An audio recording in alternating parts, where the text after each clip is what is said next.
us as like a tech company, digital payments is definitely going to go in this direction, and I thought seeing Eric gave the talk already, he can come and give it to us as well as the bankers. So there we go. So for those of you in the room that don't know, we've got 3 different groups of people. We've got us in the room, and we've got the Google Hangout guys, and we've got the Periscope guys. And people are going to be asking questions over Periscope as well. Nice. So I'm sure there's 3. tens of thousands already. 3 people. All 3. Who's there, Mikey? Right now, there is Sister Serotonum's only one live. Okay. Hello, Sister Serotonin. That's Natasha.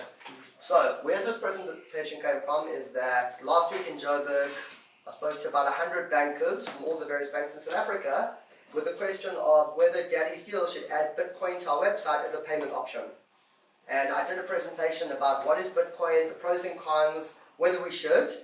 And then I asked the question in the room about whether they think we should add it. And I guess the question to you guys in the room is, should we add Bitcoin to our site as a payment option or not? Just as a sidebar, Gavin and Natasha have joined us on Hangout, so you can say hello to both of them. Gav as in the shareholder, and Natasha as in Natasha. So there we go. Over to you. Yes, we should absolutely add it. Can to the they site. see the screen to Google Hangout? They see it on the other probably side. can't, yeah. They probably can't. But they can hear us talking about it. You think we need to close the blind? You could share the presentation with them. Yeah, I can try, but it's let's just carry on the talk. We leave the tech stuff. And we can Lovely. Okay.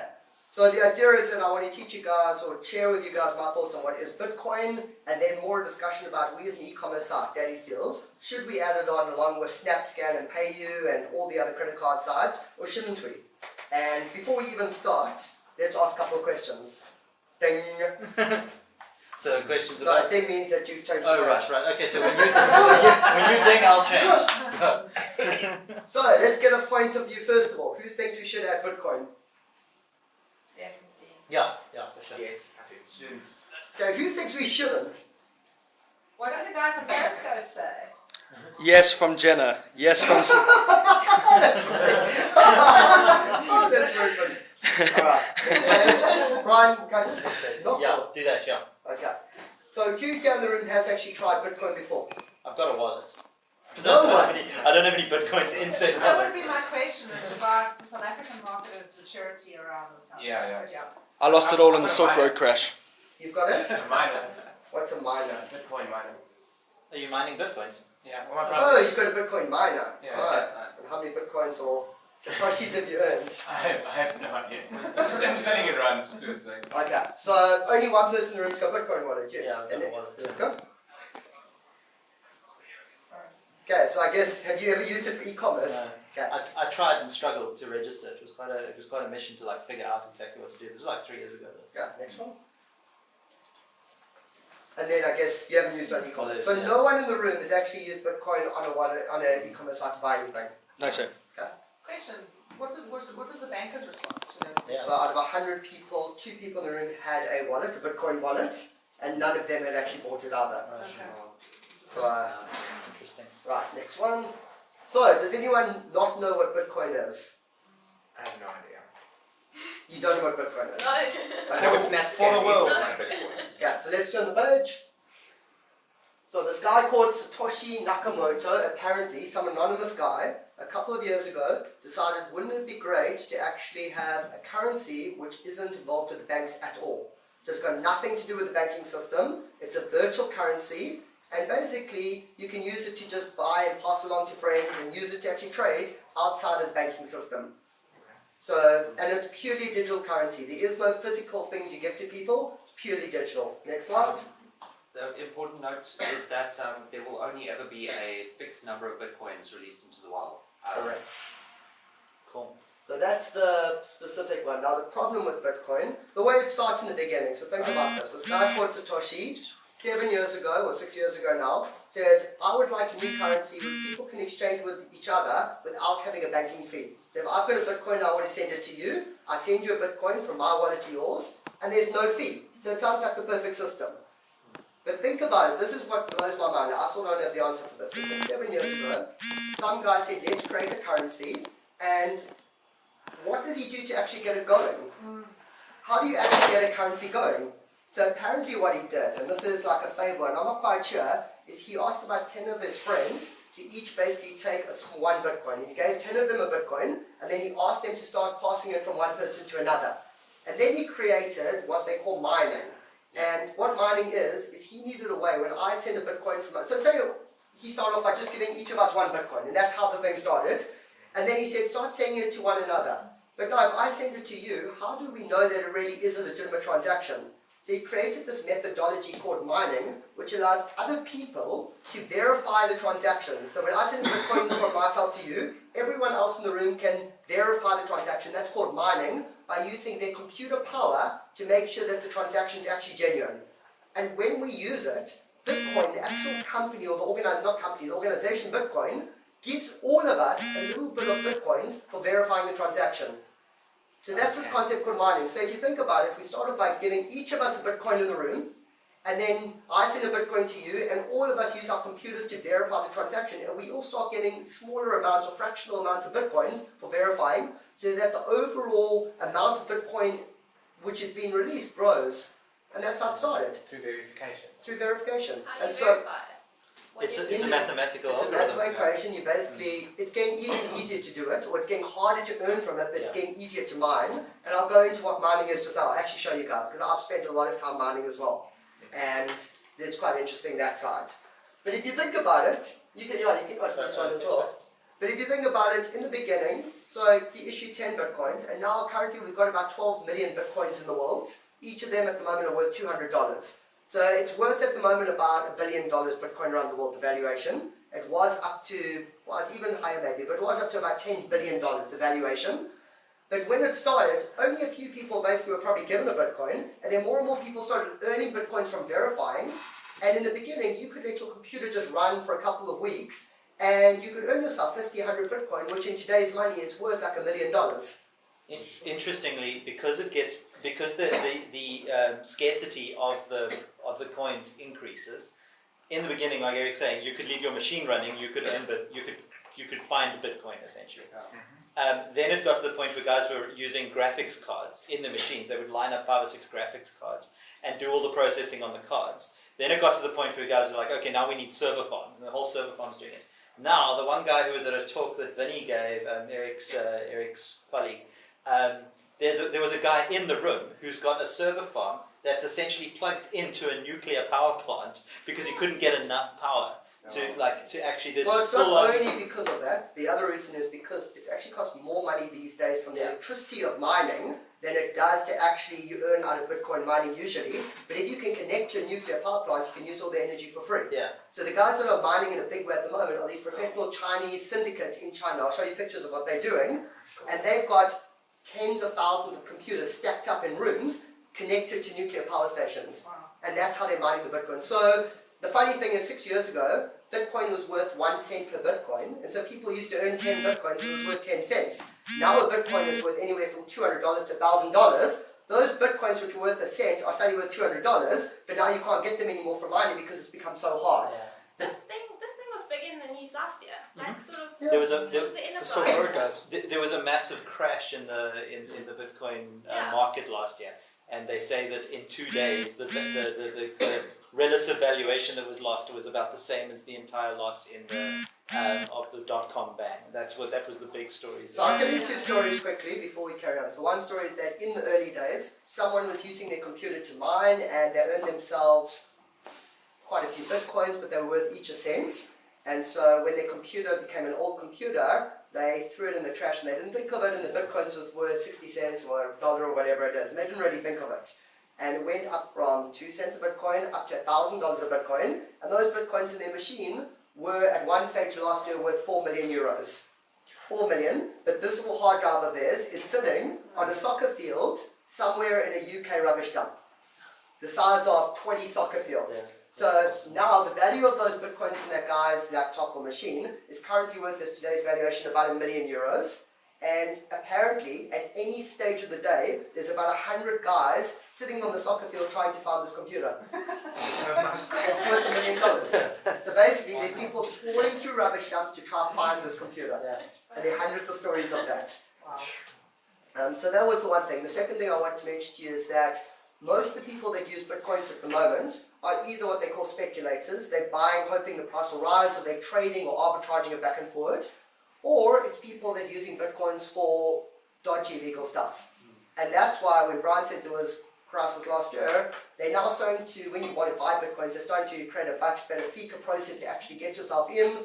But last year, you could go into some dodgy exchange, or 2 years ago, buy a couple of Bitcoins, and then you could go onto what they call Tor. I don't know if you guys have heard of Tor. So we've got the internet as we know it, and then Tor is basically your underground internet, which apparently is even bigger than the real internet. And one of the websites on Tor, you have to use a special browser to go into Tor. One of them was a dodgy website where you could buy everything illegal using Bitcoins. And when I say illegal, yes, you could buy all your drugs, everything you wanted, different ounces, marijuana, crack cocaine, everything. But that was the nice stuff about it. What you could do over it is you could hire hitmen and pay via Bitcoin to get people assassinated. So part of the anonymity of the Bitcoin network that keeps the banks out. The thing you lose with that is any kind of oversight, any kind of banking regulatory control. So last year, the CIA, the FBI raided this website. They shut it down. The guy's actually just been sent to prison 2 weeks ago. What's his name? Drake Sailor or Drop, something like that. Dead pirate robot. And so, Roberts. Yeah, so he was actually sent to jail last week. But there was quite a crisis in the industry then because they realized people weren't using Bitcoins for legitimate good stuff. They were using it either just for speculation or they were using it for really dodgy stuff. And I'm talking about assassination type stuff. And this, you can read all the stories about it. So that really hit Bitcoin quite a bit, and it had gone up from 5 cents within 2 years to about $1,200. And then last year when this whole crisis hit, it came back from $1,200 to about $250. And it's around about $250, $300 up and down at the moment. So that's a bit of a story of the Bitcoin side. It's really still interesting to find out where did it originate, how did it come about, and a lot of the people that are using Bitcoin today still don't realize that, well, they don't think about where did it start. And I thought about it a lot, about the whole mining side, about how it started, and I still don't understand it. So it's actually, now it's becoming more mainstream, but if you think about it, I believe a lot of guys in the early days who were insiders accumulated a lot of Bitcoins, and they're now all millionaires. Yeah. So a friend of mine who wasn't an insider, but he found out about it quite early on. He bought Bitcoins at about 70, 80 cents, and then he sold them at $800, and he bought himself a 10 million rand mansion in Camps Bay cash. So he made a lot of money, and he wasn't an insider. He just got in early enough. So that's a little bit about it, the early stage of Bitcoin. So there are a lot of guys that were either insiders in the beginning, or they just got in early enough. The other interesting thing is, quite a few people say that Bitcoin was actually created by either CIA, the FBI, one of those organizations. The misconception out there is that Bitcoin is anonymous. That I've got Bitcoins in a wallet, you've got Bitcoins in a wallet, and no one knows who we are, and so we can send it to each other or anonymously. But if you think about it, 99% of people who buy Bitcoins today go to what they call a Bitcoin exchange. And they say, we would like to buy 1 Bitcoin, 5 Bitcoins, and they put their credit card in and they exchange rands or dollars for Bitcoins. Now, when they do that, they have to go through a FICA process. They have to give their credit card, they have to fill in paperwork, they have to upload their ID book. So at the point of the exchange, they're putting in the details. And then you've got something called the blockchain, which is every transaction is going through this blockchain. So if you think about it like that, 99% people buy through the actual exchange, so someone knows who they are, and then the blockchain means you can track where it's moving through the Bitcoin system. So when people say Bitcoin is totally anonymous, I said to the bankers last week, that's actually rubbish. Because 99% of Bitcoins can be traced back to the exchange and you can see the FICA, and then you can watch the people as they're moving along. Which is why when they raided this dodgy site a couple of months ago, they could see which people were using Bitcoins, and they could trace the Bitcoins all the way back to when it was on the exchange. The only time you might not be able to do it is, like, I bought some Bitcoins from a friend of mine, and I bought them privately. So he had them in a wallet, and he sent them to me, and I didn't need to FICA or give him details, and so I've got Bitcoins in a wallet, which are anonymous Bitcoins. But I've also bought Bitcoins through an exchange, and I had to go through a whole FICA process. Okay, you guys understand now what Bitcoin is? Okay, let's carry on. A lot of controversy about whether it's good or bad. So Al Gore is a big fan. Let's carry on. And as I've said, the traditional way is you go and buy Bitcoins. So merchants are selling stuff and people are giving them Bitcoins. You go and exchange, you buy Bitcoins. You swap your dollars or rands for Bitcoins, or you swap them with each other. So those are the ways of getting it. And there's mining, which we've briefly spoken about, but let's just go to the next one. This is what mining is. So mining in the beginning used to be that I would use an old laptop and I would hook it up, and I would simply have a little bit of software running, verifying other people's transactions and earn a little bit of Bitcoins on the side. And In the beginning it was Bitcoins, and then it became sub-variations of Bitcoin. Today you don't really use Bitcoins to buy stuff, you use often Satoshis, like a millionth of a Bitcoin or 100,000th of a Bitcoin. There's the same way we've got rands and cents. In Bitcoin there's like 10 different variations you can use on it. And in the beginning you used a laptop. Nowadays they started developing these little machines. They're about this big, and they basically you can plug them in. So in a room like this you could have maybe 500 of them, and they each cost $200-300 to buy. The electricity in South Africa of using these is more than you currently earn. Yeah. So I started off with a laptop. I then tried one of these machines. I bought a gaming card, a big gaming card to try it, and I was earning maybe about $5-10 a day, and my electricity bill was going up by 50 to 100 rand a day. And I tell you, the benefit of doing it in winter is that if you do it in a normal house or room, the room gets so hot from the machine running that you actually don't need to have the heater on. So I was staying at that stage in quite a small apartment, and the whole place was hot when I was doing it. It was crazy. It was really crazy. So at the moment, I mean, so the guys who are serious miners at the moment, I mean, guys like us, if you've got a laptop or even one of these, you can't make money out of it. The guys that are making money are the guys that have strapped 1,000 of these up, they're building them themselves, and they've hooked them up to nuclear power stations in areas around the world. Those are the guys that are making big money out of the Bitcoin mining side. And as I said, it's volatile. 3-4 years ago, Bitcoin was 5 cents. So if you had 5 Bitcoins, was worth 25 cents. Suddenly, 5 Bitcoins was worth $7,000, was worth nearly 100,000 rand. And then in the last few months, it's kind of come back to 230. So people don't like the fact that Bitcoin's unstable as well. Because if you've got a dollar is a dollar. If you've got a Bitcoin, it's kind of like gold. It goes up and down in a big way. But the other problem is that gold is still physical. Can you exchange this for cash? If you sell Bitcoins. You can sell your Bitcoins. But once again, if there's a market for it. So at $1,200, when it just collapsed, it collapsed overnight from $1,200 to $800. So suddenly your Bitcoin was worth $400 less. So it's very volatile. Yeah, you don't want to do your retirement savings in Bitcoin yet. Is there an independent, like a stock market for Bitcoin, separately running to normal? There are hundreds of them now, where you can buy and sell and exchange. So when I talk about buying them for the first time on the exchange, like people like yourselves who want to have a Bitcoin for the first time will go into the exchange and figure themselves. Yeah. But once you figured yourself, you then can become a trader. And so you can buy and sell on the exchange. Now, it's very interesting. A friend of mine in South Africa, the exchange in South Africa has got a different price to Bitcoin to the exchange overseas because there's less demand in South Africa compared to overseas. So the price in South Africa of Bitcoins is actually higher than the price overseas. So he's busy arbitraging Bitcoin on one exchange overseas with the exchange here. And they're exchanging every month. They're doing an arbitration model. So there's a lot of people in this from different angles trying to make money. There are a lot of people making money, a lot of people losing money, just like anything. I keep coming back to the fact that who started Bitcoin? And it constantly worries me because I love the concept now that it's all over the world, millions of people have Bitcoins, you can use it. But in the beginning, who had the original Bitcoins? Was there a lot of insider trading? Or was it someone like the CIA or the FBI that actually set it up in order to make the world feel that it's this whole anonymous currency? And I'm still not sure about that. So I won't go into Daddy's Deals. Hopefully you guys have heard of it. The guys in Periscope, if you haven't, it's basically the largest e-commerce site in South Africa.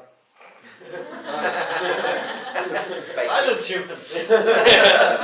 Maybe the second, after Take a Lot. Let's carry on. Carry on. Okay. Why would we consider putting Bitcoin onto our website?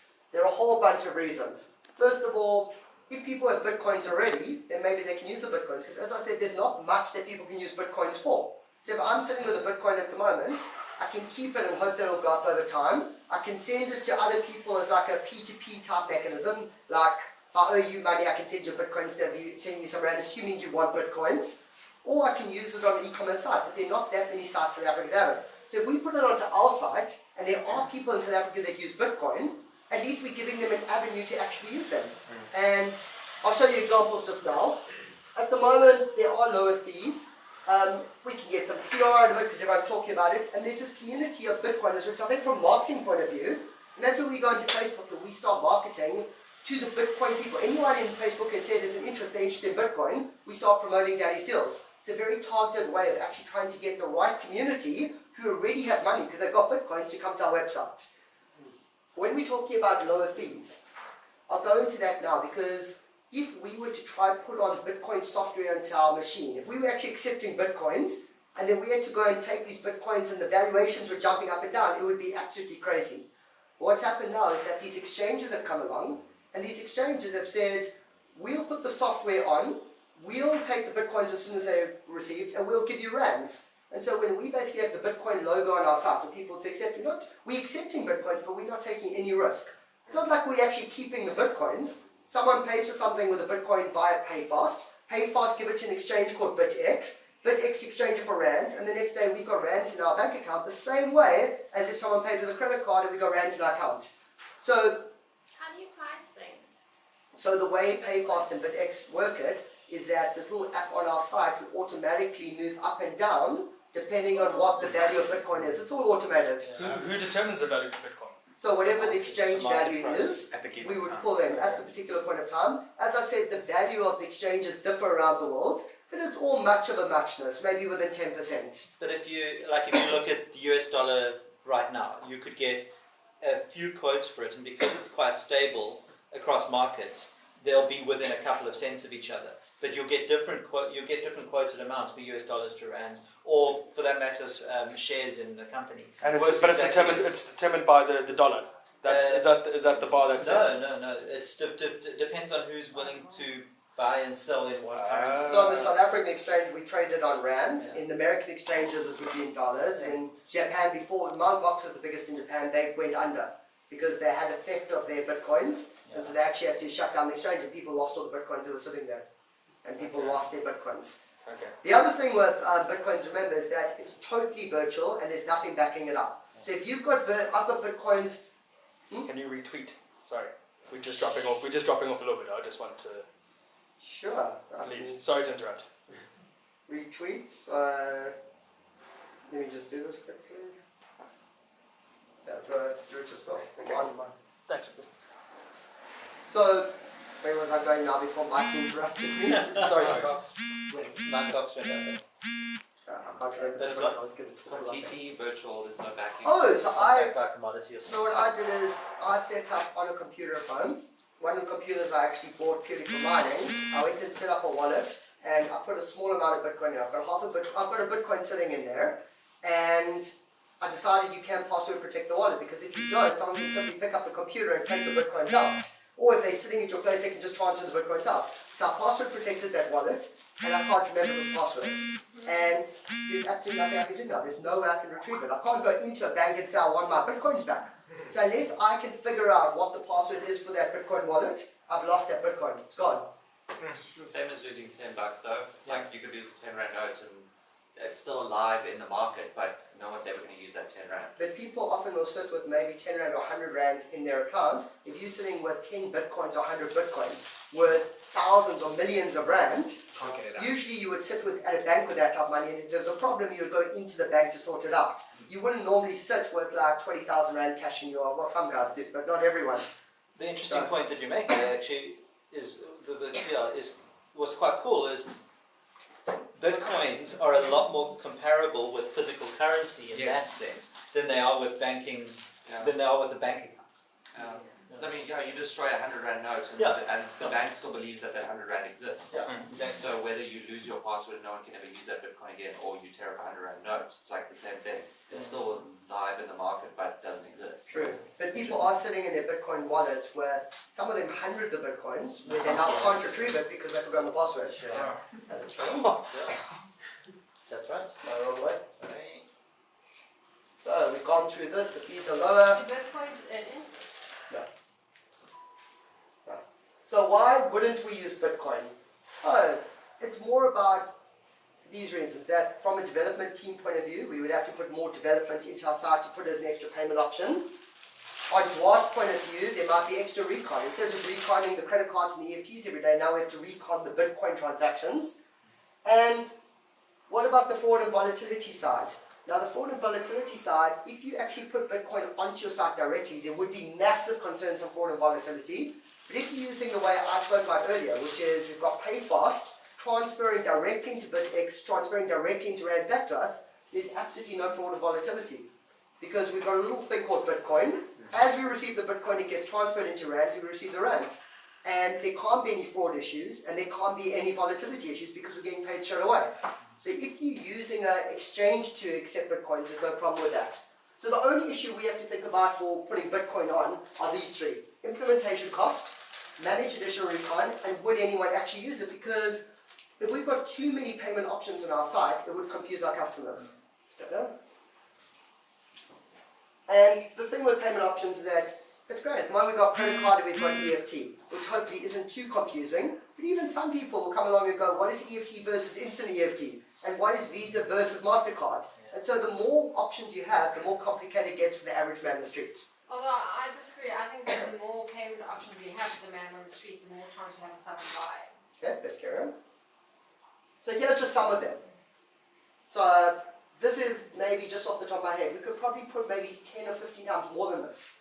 So the question is, in America, to start debating this point of view, 2-3 years ago, some of the companies in America had 200 payment options on their site. So you come there, and there's 15 different credit card options, there's mobile payment options. So what they then started doing is they then started saying to themselves, all right, let's have the top 3 or 4 there, and then we'll have an additional, and you click additional, it drops them all down. So that's how some of them have done it. Some of them have thought, you know what, if we're only getting 4 people a year using Bitcoin as an option, why have it in the first place? So just to ask you then, how many should we have? I would limit it to 10. Ah, so now we're limiting it. Well, We've 200 was a bit excessive. Okay. Options. So if you think about it, 1, 2, 3, 4, 5, 6, 7, 8, 9, 10. Okay, so there's 13 already. Which 3 don't we have? Thank you points. Diners, American. Snaps. Well, which one do we have? Zappa, Which one should be added or which one should be removed? Well, out of these 13, if you think we should have 10, which 3 shouldn't we have yet? Diners, thank you. And Zappa. Zappa or MobiCred. I would disagree with MobiCred, but that's because I was in the MobiCred presentation. That's because I've never heard of MobiCred. No, also never. MobiCred basically, MobiCred is awesome. as you're checking out, MobiCred gives you like a facility, so you don't have to actually pay your own money. They give you a loan as you're checking out. So for high ticket items like the MSC cruises and that sort of stuff, we think Dodd and I have we're backing it in the. Is it like an overdraft facility? Yeah, Pretty much, yeah. but like instantly authorized. By a third party. So Yeah. as you check out, the third party says, here's 50,000 rand for you to spend on the site. So what I would double check on that is About the same fraud. as consumer. Really? credit, So just for something like that, then fraud is going to get really high. I've just seen it happen on small ticket items. So we had, I can't remember what the name, credit card. We used credit cards, and we thought awesome people will be able to buy their textbooks or their tech items, etc. And the amount of fraud on those things, so people thought, okay, I'm going to buy it on credit, and then not pay afterwards. So the fraud went sky high. So my point of view, just to get back, is that at the moment these are just some off the top of my head, but there's probably in the next year or two in South Africa going to be 50 payment options. Do we have all of them? If we do we sort them in a way that's easy for our users, or do we say no, we don't always need all of them because if someone's using it 3 times a year, one of the options rather don't have it in the first place? Bitcoin, because we do refunds on Bitcoin, just on normal moments and normal deals, how does returning or refunds on Bitcoin work? Is it just as simple as flipping a switch and it goes back to them? Yeah, well, it's a good question. Yeah, I imagine I'm gonna thumbsuck the way that PayFast works. You could probably reverse the transaction and they get Bitcoin back. It's not impossible that they do something. And like that. if they paid us, call it 2 weeks ago, and in 2 weeks' time the valuation changes, will it automatically adjust the Bitcoinage to match that's a really good theirs? question. I actually don't know. Yeah, I don't know There's that lots either. of possibilities. You know that, Jim. I would assume that it should. Yeah. Back the value that you speak. Because No, you definitely would have to be at the prevailing exchange rate, yes, it's prevailing which rate. means we could lose or gain. People could start Yeah. arbitraging our That's deals. exactly it. Yeah, We could become like an arbitrage. We could become an they could be minding us. Yeah. It's like provisionally booking an aeroplane ticket or a tour. If you provisionally book it at 8,500 rand, but it's in dollars. If you book it only and pay for it in 2 weeks' time, the dollar rate exchange changes. But that's if it's sitting in your cart. If you've already purchased it Yes. and you returned it, that would give you the valuation of when you purchased it. And the value Sure. that you put that, sure. Yes, Yeah. but it wouldn't fluctuate. Yeah, but remember, you're working with currency here. So if I had $1,000 in my hand today, and $1,000 is worth, say, 10,000 rand, just using a 10-to-1, and I want to change it today, I know that I'm going to get 10,000 rand. But if I delay it and only go in 3 days' time and it's 9.2, I'm only getting 9,200 rand. It's the same sort of thing.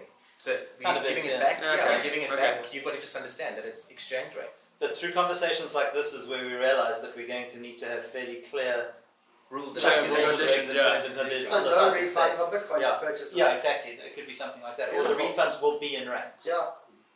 But then we lose out if it's in rands. Yeah.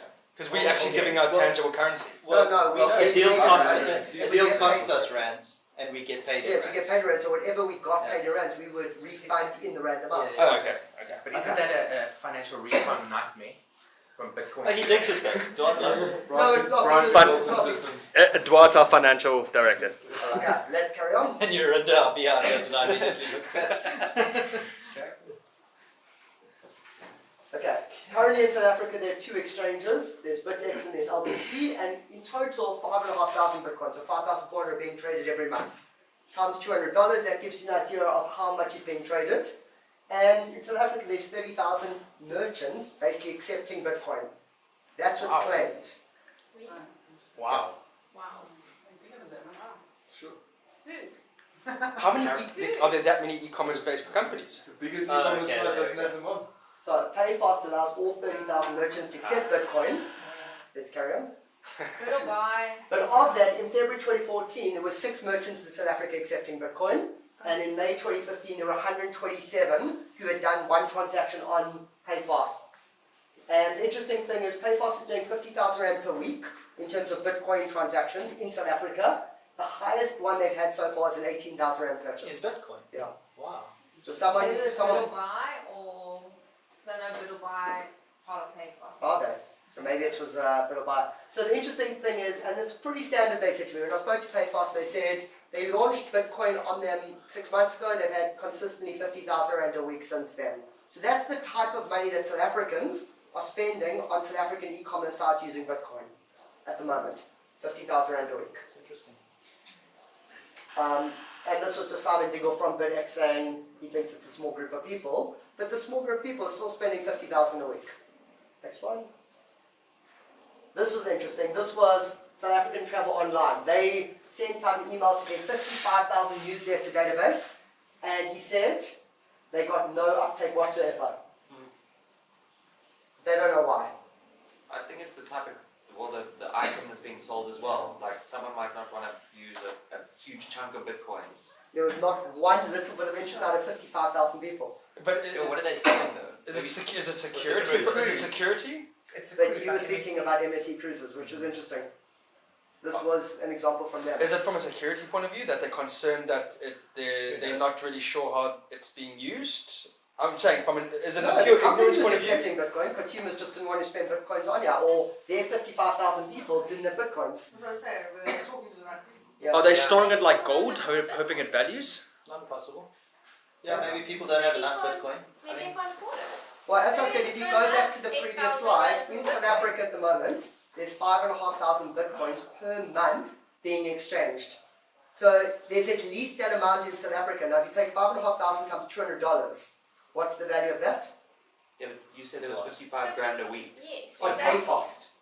On PayFast being spent. Okay, and now we're talking about? But I'm saying if you go back 2 slides, the amount of bitcoins being exchanged in South Africa on a monthly basis is 5,500 bitcoins Yeah. times $200, $250. Rod, what's the figure? 5 million, I think. It's $1 million. No, it's more than that. Okay, anyway, let's say it's upwards of $1 million. It's upwards of $1 million, I'm sure. Okay, 12 million rand or something. yeah, so it's about 12 million Rand per month is being exchanged back and forth by South Africans. Most of them are doing it for speculation, but there's still 12 million Rand at least in the ecosystem in South Africa in Bitcoin. That's what's sitting in the South African ecosystem, 12 million. The 50,000 of it is being spent every week on PayFast, and that's all that's being spent. So out of 12 million Rand in the ecosystem going back and forward, 200,000 Rand per month is actually being spent. 11.5 million is just being arbitraged And or so- speculated. So interesting, like an interesting comparison we could make is when we launched Discovery Miles, we implemented it, and within a couple of days we had the first batch of transactions that had gone through, and that was off the back of very little advertising, although Discovery was driving Discovery clients through. but the new payment method was taken up quite quickly. So if you think like 55,000 people. I know lots. Okay, let's carry on. Yes, that's nice. Now, internationally, Sorry. internationally, this is interesting. In February 2015, 12 million rand, $1.2 million or 15 million rand, is being used per day on e-commerce. So that's the international estimates. Where it sounds like a lot, 15 million rand per day, but in terms of the international environment, it's actually still a drop in the ocean. But if you think about 15 million rand internationally and 50,000 rand per week in South Africa, those are the numbers. Who's using it in South Africa? The first company to put it on was Landmark Computers, where you could buy stuff using Bitcoin from them. You can see it over there. Let's carry on. Take a Lot had it on. They were using it via PayFast, funny enough, if you look in the top right-hand corner. And 2 weeks ago or 3 weeks ago, they took it off. So there's speculation about whether they didn't want Bitcoin on, or whether they want to actually build their own exchange in order to accept Bitcoins on Take a Lot. Because maybe they weren't happy paying PayFast. Because remember, if you receive Bitcoins directly, you pay 0 because there's no charge. If you use PayFast for doing it, you pay 1.6% for them to exchange it. So Take a Lot, we're basically paying 1.6 over to PayFast, and they might be doing it themselves. Carry on. Don't know if you guys smoke, you can buy on vapes, you can use it. Thought it might be beneficial. I just sold mine. Did you? Okay. Cable kiosks are accepting Bitcoins as well. So those are a few of the examples of, as I said, there are 127 basically merchants in South Africa accepting. Those are a few examples of them. Now this is where it really gets interesting. In May 2013, if you look at this list here of international sites accepting Bitcoin, do any of them stand out to you as proper names? All of them. Well, define proper names. Would you be comfortable spending your money on an e-commerce site like this? Pirate Bay. Oh, sure. Well, you don't buy anything on the Yo. Pirate Bay though. You can donate. donate. Many donations. And people make big They donations. Well, WordPress WordPress- I'd buy a theme Yeah. or something. Yeah. That's the only WordPress and OkCupid, really. So my feeling is this was May 2013. This was just over a year ago. When I look at the list, maybe OkCupid's a dating site, but I didn't really see any of the big names around the world standing out as accepting Bitcoin. That's good. Amazon, etc. But now, this is April the 5th. Look at this. Microsoft is now accepting Bitcoins on their site. Fiverr, Dell, Expedia is accepting Bitcoins on their site. So internationally, it's changed in the last year. Some of the biggest names in the world are now accepting Bitcoins. Porn.com at number 18. Well spotted, Jen. Well, X-Hamster's number 3. Marketing, Number 4. ladies and gentlemen. From my angle, it's a good thing. How do you know what that is? Pornography. I've used Fiverr before. I mean, Fiverr is quite a big tech startup around the world. We can get anything down for $5. They're accepting Bitcoin. Next one. And Expedia. I mean, I've used Expedia a lot. Expedia is one of the biggest online travel sites in the world, and they're accepting Bitcoins. Sorry. So, and you can see how easy it is. You come on, it shows you the dollar amount, then it shows you at that exact moment how many Bitcoins you need to pay. You click the button, and it automatically transfers from your wallet to their wallet, and transaction's done. So it's very simple these days to use Bitcoin. Let's carry on.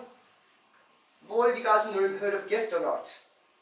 No. So Gift is my old business partner, Vinny Lingham. Jenna knows him well as well.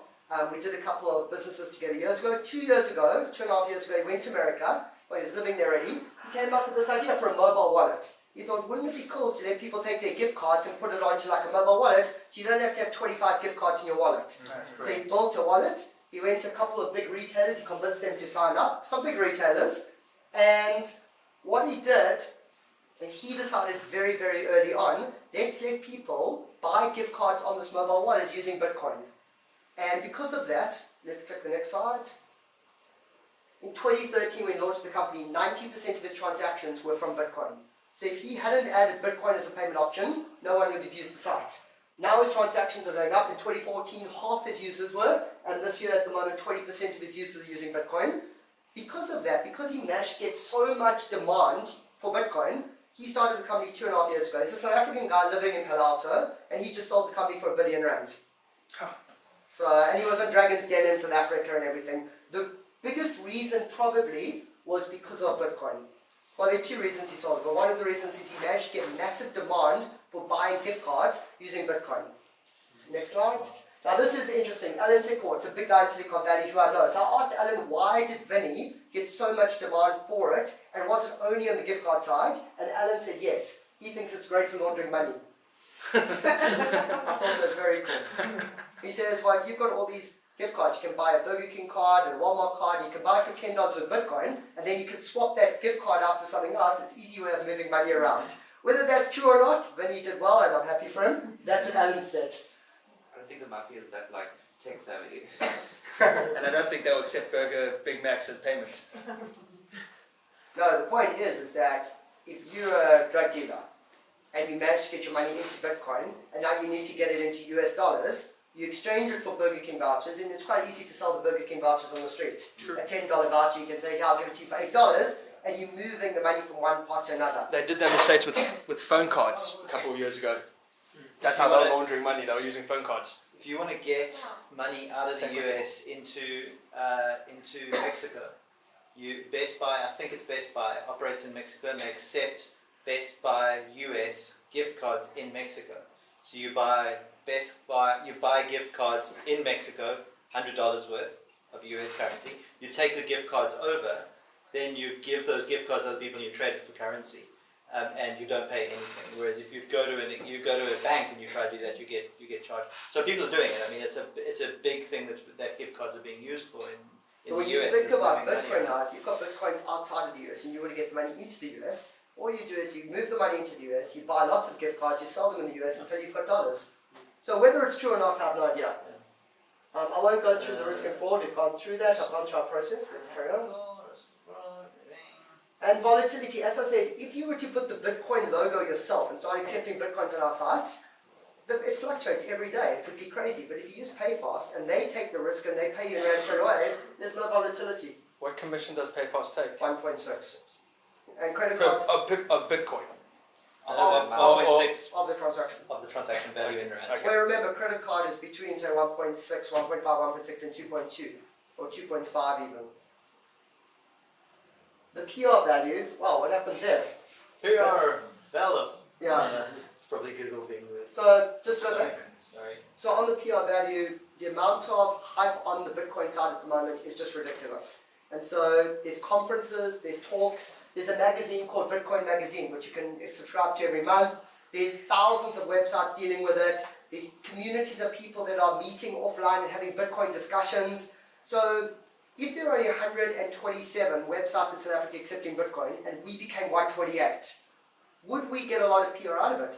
Could we start getting magazines and newspapers talking about us? Would people who are in the Bitcoin community talk about us? I personally think there's a lot of value to be had on the PR side from us accepting Bitcoin. Yeah. And as I spoke about the marketing side, there are these fanatical Bitcoin people around the world. So if we were to accept Bitcoin, we could go into Facebook and we could have ads where we targeted people that were interested in Bitcoin. We could go into Google and target people that are interested in Bitcoin. We could go into Bitcoin websites in South Africa, and we could, if we went into the Bit Exchange site and the PayFast site and we advertised on there, all those people have Bitcoins. So you're not only targeting people, you're targeting people that you know have money and they don't have that many avenues to spend the money. So from a marketing point of view, I actually think it's great. Let's carry on. So, the thoughts. These are the good ones. There's no fraud, no volatility, lower fees, PR benefit, we can market to niche markets, and the niche market has money. There's a cost to implement, cost to manage, and we don't have people use it. So based on that, the question is, next slide. In the room now that you understood all those pros and cons, would you add as a payment option or not? This is what we have to decide now. Yes. Who says yes? And Yorinda and Eric are the only ones saying no. Do I I say? have a question. Yeah. How much does it cost to implement this? Brian. Because, Brian. obviously there's 2 days. Let's call it 2 days worth of dev and testing, probably. But so why that, not? yeah. Why But not just The try it? the caveat that Dodd's going to say is it takes 2 days of my time. It changes his reporting. It adds a whole. Not really. Because it's basically seen Can I as a have that credit. in writing? To me, it's basically seen as a credit card payment. It's the Yeah, same thing. you basically treat it the same. Yeah, why don't we just do a trial then if it costs 2 days of somebody's Well, time? the one side do would a be trial? implementation cost. The other side is that we've got 1,000 potential things. We want to add on MobiCred, we want to add on SnapScan. I can do presentations now about how amazing SnapScan would be for us, Yeah. how amazing MobiCred would be for us. So which one should we actually do next? Because Brian has got 2 days, but he doesn't have 1,000 times 2 days. Well, which one has the most users that are spending? Because my understanding would be SnapScan, because locally, just because they seem to have a monopoly with the But I wouldn't mobile say payment no to sector. new ones either. No, Because at the end of the day, yes, you can choose the highest popularity, which one you want to use. So SnapScan would come in, but for the customer journey, the easier you can make payment done for purchasing anything is your winner. But if we know, just let me put this out there again, there are 127 websites in South Africa accepting Bitcoin at the moment, Yeah. and they're doing 50,000 Rand a week. So if we were to add it on, realistically we might do 5,000 Rand a week, we might do 2,000 Rand a week. That's realistically what we're going to do. Is it worth us doing it from a transactional point of view? And if it's not, is it worth us doing it from a PR point of view, from a marketing point of view? From a transactional point of view, if we said we're going to add on a payment method and we're going to generate 2,000 Rand a week from it, it's probably not worth it in my mind. So the question isn't really transactional, it's more transactional plus PR plus the marketing benefit. Resources. So I would say yes for two reasons. I would argue these two. I would say A, and probably my bigger one is maybe a bit more like philosophical. Cryptocurrency is going to be a thing globally, definitely. And it's important for organizations like ours that are tech startups to bring that to South Africa, to the South African ecosystem. So that really, and that kind of ties into the PR thing. We can get a bit loud, we can make a splash about it. We can make noise about it. Hey, we're this cool company accepting these cool things. If we build a mobile app, like Bitcoin and mobile kind of work nicely together. Those would be the two arguments for me. I don't think we'd have a huge revenue. I don't think it's a revenue. So it's more PR and marketing. So Yeah, there's like early adoption company, and also case studies. Case studies scenario, you could actually say how is this going to work for us and sell What I'm that. curious about is how well Takealot did with it, if we could actually know that. And how much did they actually market and PR that? I don't think they did any marketing and PR. Yeah. I don't think they said, hey, we accept Bitcoin now. I don't think they did any. No, I think it just came up as subscribe. a- I've never received any. Yeah. But the point that I see Announcement. when you do my marketing is look at Vinny with Gift in America. Yeah. 90% of his transactions were via Bitcoin. Yeah. I mean, that was just ridiculously huge. Now imagine we did it and we managed to tap into the Bitcoin community in South Africa and we really started marketing to them. The question is then, is that the two are not necessarily mutually exclusive. So we might have guys who've got Bitcoins, but they've also got a credit card. Yes. So they're going to buy, it's just a convenience choice. And I understand we might be tapping into a market that maybe we're not talking to, but we also can't assume that it's a whole new bunch of new people who've never engaged with us before. True. I think payment methods are like highly contextual, like depending on whether someone uses EFT or credit card, those sorts of things. Like SnapScan you would use in a shop because it's quick and you've got your phone on you, but when you're at home you might do EFT because then everything's like on your computer and you don't have to like then use an external device to complete that payment. If you still do with the and one-time code, or you get instant EFT. Sorry. Well, any EFT, but the thing is also like, it depends on what type of items people are buying with the currency. Someone might buy a very small item with cash and buy a larger item on credit or a larger item with Bitcoin because it has a high exchange rate. Someone might not want to use Bitcoin because of that fluctuation in value. Like, there's lots of things. I would say yes, it's worthwhile. And from a marketing point of view, we could target people from overseas that are coming into South Africa for a few weeks holiday who have Bitcoins. Yeah. Yeah. Totally. So there's lots of marketing avenues we can. So far, Yorinda and Eric, was it yes, the same no, question maybe? as her, so What- that's why I said no. What's the demographic of worldwide Bitcoin users or owners? I know it's a very difficult question to answer, but I mean, like, What do you mean by demographic? You mean is it the ones that are traveling to South Africa? Are they the type that would have Bitcoins? What I mean by that, my assumption is people in the tech industry have Bitcoins, people involved in the IT world, people involved in systems and stuff like that, but not maybe John the lawyer who's going to come to a safari with his family. So let me put it this way, that ATM machines are going to airports around the world, where you can come to the ATM and you can give your Bitcoins in the ATM and take out the local currency, and most of those are going profitable within the first 6 months of putting them in. So How do people you are keep using your them. Bitcoins? No, you go in, you've already got your wallet, you Virtual. plug in your wallet Oh, okay. number, and it spits out rands or dollars. And there's also, I mean, from a speculation perspective, the rand being volatile, a way of hedging against the rand being volatile without incurring big amounts of fees, transaction fees, is using stuff like Bitcoin. So Except that So- Bitcoin's volatile as well. Like yeah, sure. from the frying pan into the fire. Yeah, I guess if you can hedge cleverly against that, it could be an interesting thing that people might start adding, particularly from a South African's perspective. ways of hedging against the rand volatility. So assuming Brian has got the time, does anyone think we shouldn't do it? Or should we add Bitcoin on? I just think if you look at the cost, if it's going to cost us more than what we're getting in, then absolutely we'd have to go back to the drawing board. But I mean, if 2 days of my it's- time, 5 million rand. there we go. Well, we have to So no. quantify, once again, it's not the transactional value, because we know we're not going to get a lot we of know it's not gonna transactions. be So it's more, what is the value of PR and the marketing benefit we get out of it? Is there more PR value in that than the PR value in, for instance, Mobile Credit and SnapScan?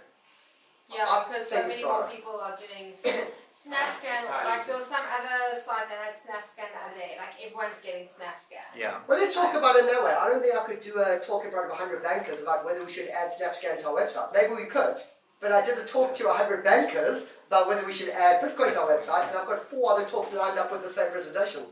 What did they say? Yeah. So, What was their perspective? about 80% of the people in the room said we should add it, more from a marketing and PR point of view. For me, it's more about like being first to market and like owning the space before someone else does.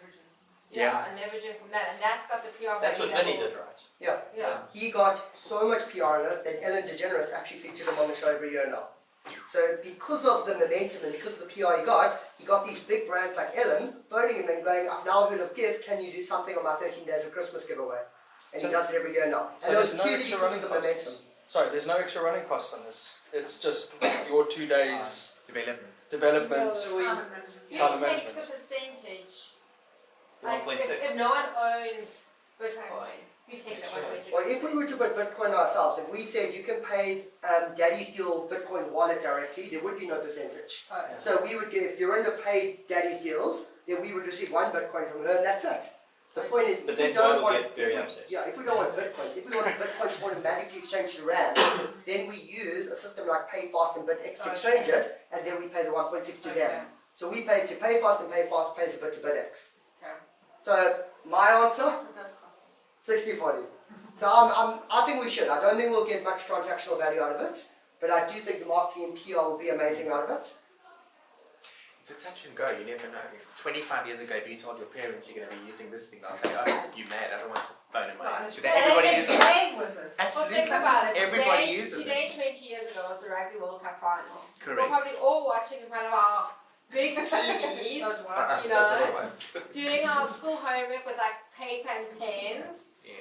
And like when we won, we said yay to the people who were around us, not like to like our 500 friends who are on Facebook and the million other people. I literally ran out into the street and shouted out at my neighbour. The neighbour shouts out back to me. It was. You I don't do know, that I know what Bitcoin is, but what is rugby? What is it? What is it?